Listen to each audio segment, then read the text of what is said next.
I feel like I'm living in a dream. The Knicks sweep again. They literally, basically, the Cavs tap out in the second quarter. Knicks win by nearly 40. It's the most dominant run of basketball I've ever seen in my life. They're going to the NBA Finals. You heard Breen say it. First time since 99. I don't even remember. I was 4. I don't remember the last time they were in the Finals. They haven't won a title since 73. I'm living on freaking cloud 9, and we got a lot to get into. But, yes, the high has not worn off yet, Brad. So there is a long ways to go until the NBA Finals. 8 days. 8 days. It was 9 days as of last night. There's still a lot of celebrating and partying to do, but I am locked in on Thunder Spurs. Can't wait to see how that series goes. Hope it goes 7. Hope they continue to beat the crap out of each other. But, man, I've never felt this feeling in my fandom ever in my life. The team that has been my favorite team my entire life, they're 4 wins away from a title, and they are destroying everybody in their path, man. Hope you had a great weekend. Hope everybody had a great Memorial Day weekend. How you doing, Brad? Oh, this one is spectacular, man. I'm glad you're in a euphoric state. I'm glad you're not on cloud 9, but 9,000, mi amigo. That's where I was in 2016 when my beloved Chicago Cubs won the World Series, and you're one step away from having the ultimate high of highs and getting that NBA trophy that Larry O'Brien hoisted. And you celebrating for hours and days and months and really for the rest of your life on end. As a result, pure domination. That game was an absolute joke for people that were outside of the New York Knicks fan base. Every single facet of the game, the Knicks dominated. And I'm watching the first quarter with my 2 sons, 19 and 17 years old. I had family in town over the weekend. My youngest son graduated from high school. Congratulations to him. They're big-time NBA fans. And, we've been watching all these series and every single minute and how it's all going to shake out and boil down. And I sat there with my boys, and, about 10 minutes in, I honestly thought pregame that Cleveland was going to fight back and at least stay competitive and make this a gentleman's sweep in the grand scheme. I thought we'd go back to MSG and New York would, win it in front of their faithful, and there would just be chaos and pandemonium. The party would begin like it's 1999. Cue the Prince. There at Times Square and various areas there in Manhattan, but to no avail because they just went out and laid the smackdown on Cleveland, and we just looked at each other, myself and my 2 sons, 10 minutes of the game, and we're just like, yeah, I think it's a wrap, Dad. And that's what they said to me, and I'm like, yeah, guys, I concur. I think this thing is donezo. Then he went on that 20-0 run in the second quarter, and it was really donezo. Absolutely cooked were the Cleveland Cavaliers. New York was plus 17 in rebounding, plus 12 in assists.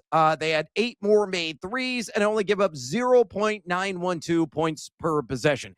You could be the ultimate novice when it comes to watching basketball. And if you know anything about some of the data and the analytics that are out there, even a simpleton could come to the realization, oh, yeah, that is a powerful performance.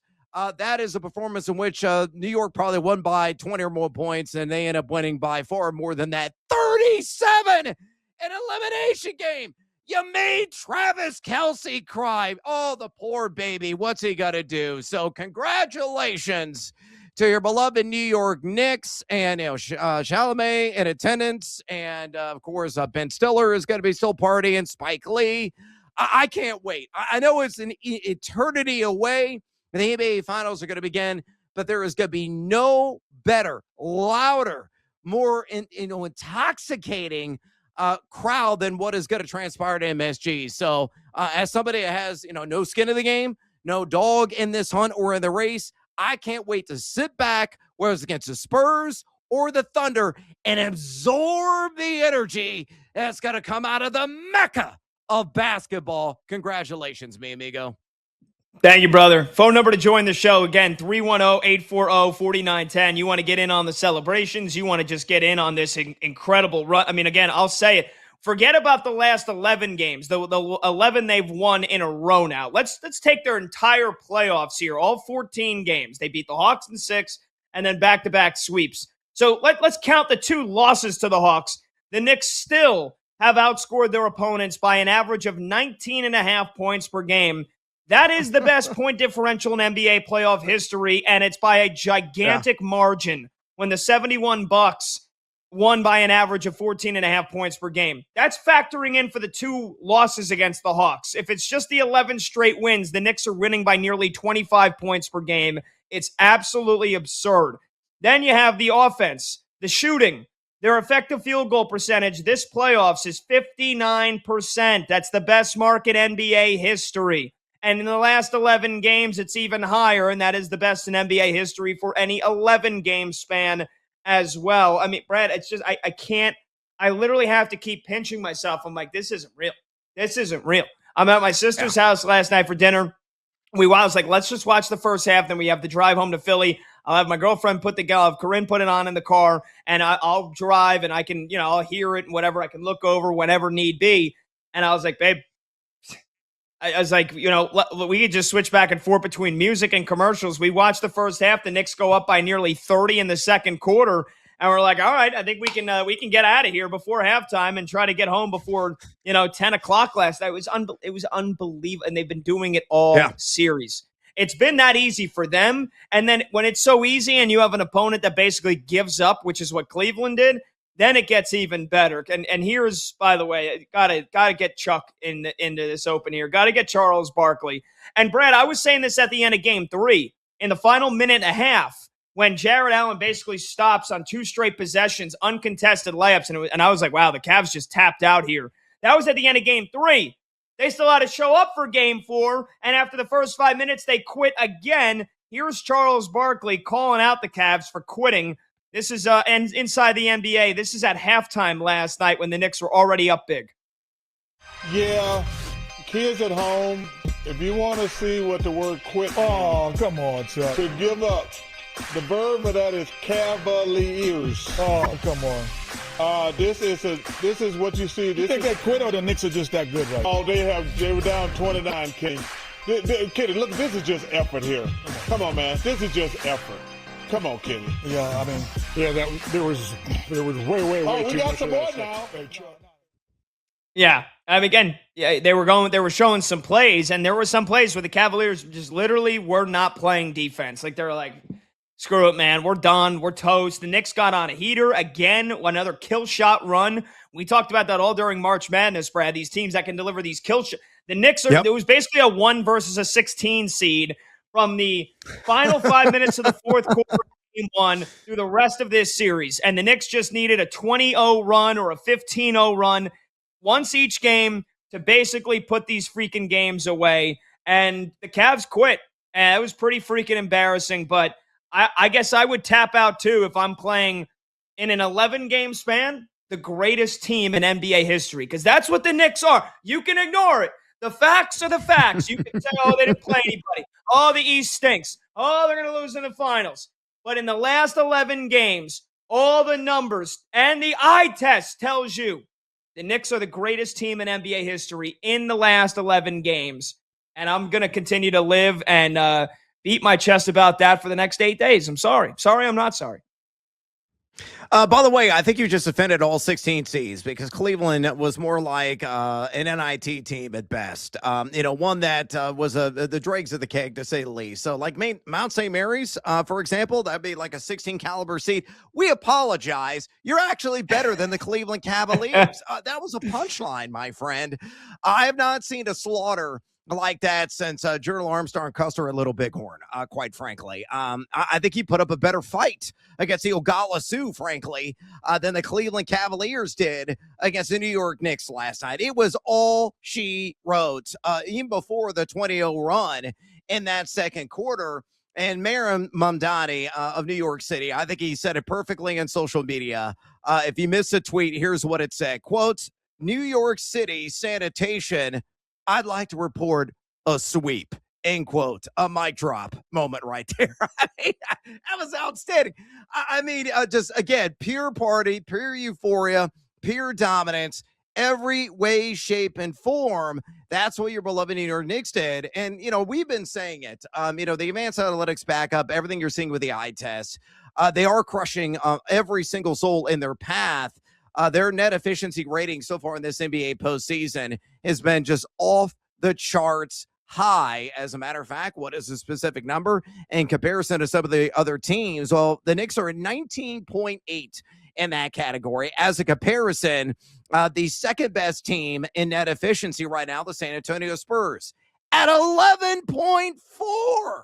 That is a substantial gap and divide between the Knicks and Spurs at 1 and 2. You would say, okay, well, what about the Oklahoma City Thunder? Well, again, the Knicks at 19.8, the Thunder at 10.7.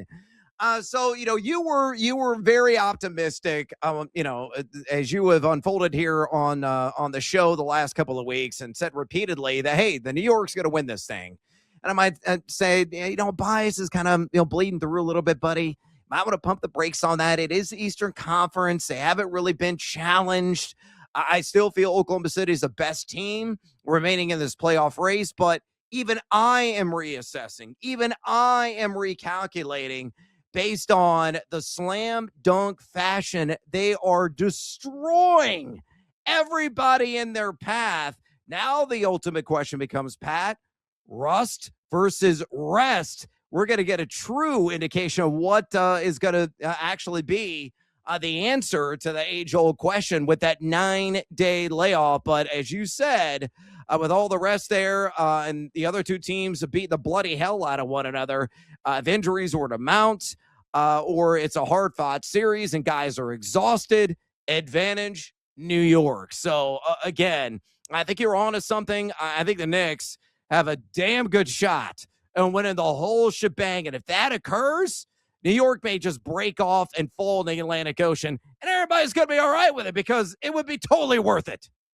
Yeah, without a shadow of a doubt. Here's the thing. Here's why I'm not worried about rest versus rust, because we had that debate going into this series when the Knicks had more than a week off after beating the brakes off the 76ers, and it proved rust, was on the verge of winning. Rust was beating the crap out of rest. The Cavs were beating the crap out of the Knicks. It was a 22-point lead with 8 minutes to go in the fourth quarter. And then history happened. And then this whole thing flipped on its head. And the Knicks looked rusty for those first 3 quarters against Cleveland in game 1. Here's why I'm not worried about it. Like you said, OKC and San Antonio, I won 7 games. And I'm rooting for, again, not rooting for injuries. I'm rooting for both players' teams, though, to have heavy as hell legs, if they'll put it like that. Yep. If they have to play a game 7, which, let me just double check here. Game 7, if there is one between those two teams, would be on Saturday. Game 1 of the finals isn't until Wednesday, no matter what. So, okay. Or is it really going to be that big of a rest advantage? Maybe not, but still, it's more so I want physical wear and tear on both the Thunder and the Spurs. I want guys limping out of that series. But here's the more important reason why. The Knicks are going to be on the road no matter what. They're either going to San Antonio for game 1 or they're going to OKC for game 1. There isn't that added pressure of, okay, we've been off for so long, now we have to hold serve at home here in game 1. The Knicks are going on the road. And yeah, if they lose game 1 because they're rusty and they lose by 20, is it going to make me feel any better? No. But it's not like there's that added pressure of, hey, you got to protect home floor advantage in game 1. They're going on the road no matter what, so I'm not really worried about it. Again, we'll see, man. The way they're shooting the freaking ball, I don't know if it matters. I don't know. It's 9 days. It's a long time. But the way they've been practicing, whatever they've been doing, block out the outside noise.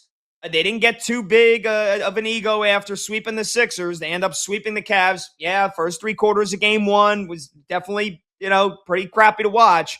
But they know they're the underdog, at least on paper, going into the finals no matter who they play. And I'm expecting the Knicks in 9 days from now to come out firing. But yeah, it's to hear the overwhelming Knicks in 4, let's go Knicks chants. We were talking about it on our pre-show meeting. There were more Knicks fans in the building last night than there were Cavs fans. And this isn't like the Knicks taking over Philadelphia where it's an hour-and-a-half drive down the turnpike. This is a 2-hour flight. This is an 8-hour drive to Cleveland. It's not easy to just mosey on over to Cleveland, Ohio, if you're a Knicks fan. And Cavs fans didn't want any part of showing up there. And the Knicks fans were literally belting and erupting throughout that arena. It's just, I can't stress enough how unreal of a feeling this is as a fan, where for the majority of my life, this team has sucked. They've been so terrible. They have been so awful. And it makes watching it so better, Pat. I know, watching guys like Raymond Felton, Lou Amundsen. I mean, guys, I blocked half those guys out of my memory. Like the great Steve Novak, the folk hero of some of the worst Knicks teams I've ever seen.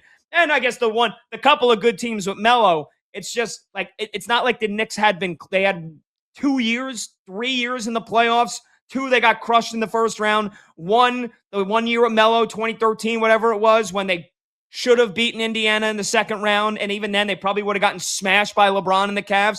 Like, other than that, it has been darkness for so long. And now over the last 5 years, steadily building. Tibbs laying the foundation. And then Mike Brown comes in here in year 1. And they kind of underperformed throughout the regular season.